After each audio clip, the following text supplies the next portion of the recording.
নমস্কার বন্ধুরা, আমি ঝুমাস কিচেনে তোমাদের সবাইকে স্বাগত। আজকে তোমাদের জন্য একটা রেসিপি আছে, সেটা হলো কাঁকরোলের রেসিপি।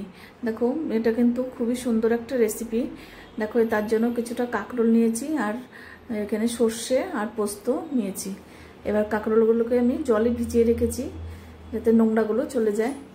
এবার দেখো, আমি একটু একটু করে চোকলাটাকে ছাড়িয়ে নিচ্ছি। তোমরা চাইলে চোকলা নাও ছাড়াতে পারো, আমি একটু ছাড়িয়ে নিচ্ছি।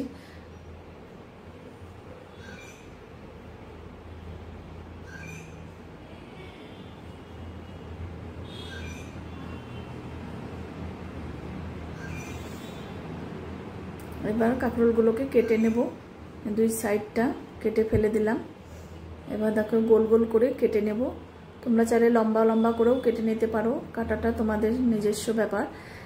দেখো, সব রকম করেই কেটে নেওয়া যায়।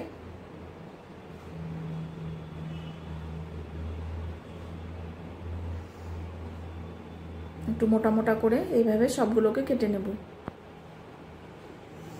আর পোস্ত আর সর্ষেটাকে ধুয়ে ছাঁকনির মধ্যে ঝরিয়ে রেখেছিলাম, এবার পেস্ট করে নেব। আর একটা লঙ্কা দিয়েছি আর টমেটো একটা, এবার পেস্ট করে নেব।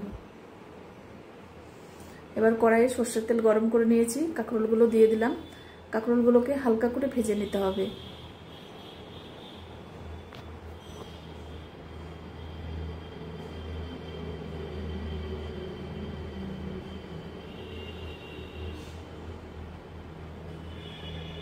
এবার অল্প নুন দিয়ে দিলাম আর অল্প একটু হলুদ দিয়ে ভেজে নেব।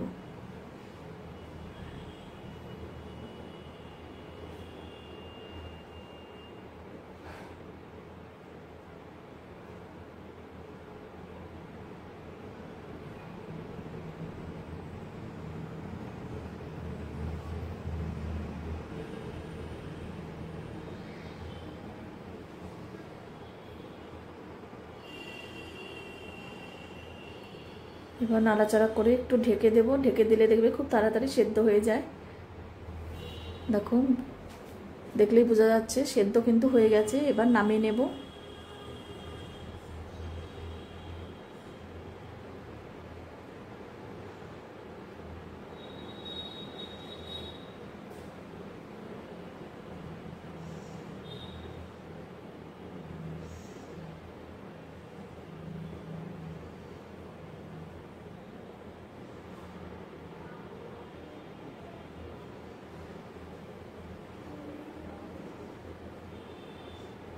দেখো, এই তেলের মধ্যে কিন্তু আমার রান্নাটা হয়ে যাবে, আর তেল লাগবে না।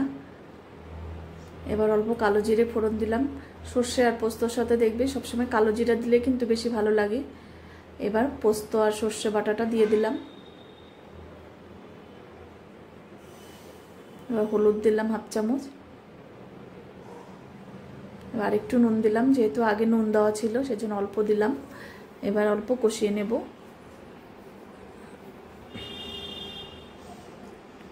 এবার অল্প কাশ্মীরি লঙ্কার গুঁড়ো দিলাম।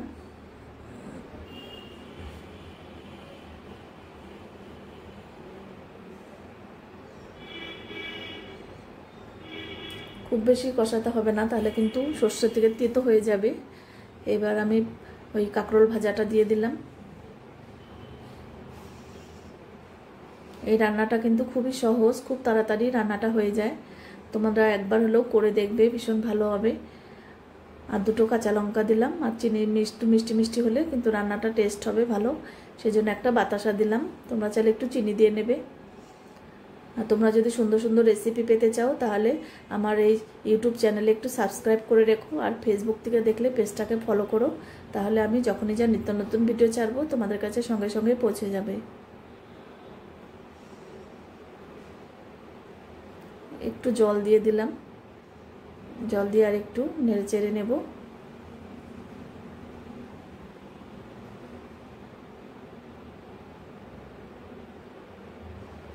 আমি কিন্তু খুব বেশি তেল দিয়ে করিনি রান্নাটা। সবসময় কিন্তু অত তেল খাওয়া ঠিক না, সেজন্য খুব কম তেলেই রান্নাটা করেছি। তোমরা চাইলে একটু তেলটা বেশি দিয়ে নেবে।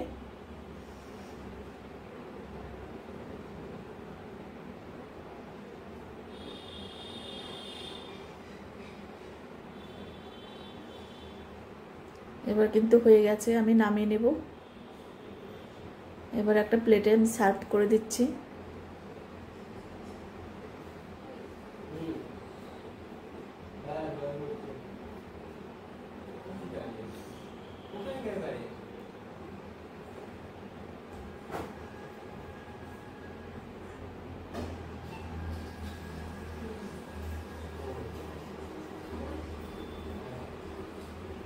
আজকে তাহলে আমি এখানেই রাখছি, এর পরের দিন আবার নতুন কোনো রেসিপি নিয়ে হাজির হয়ে যাব। তোমরা সবাই সুস্থ থেকো, ভালো থেকো, টাটা বন্ধুরা।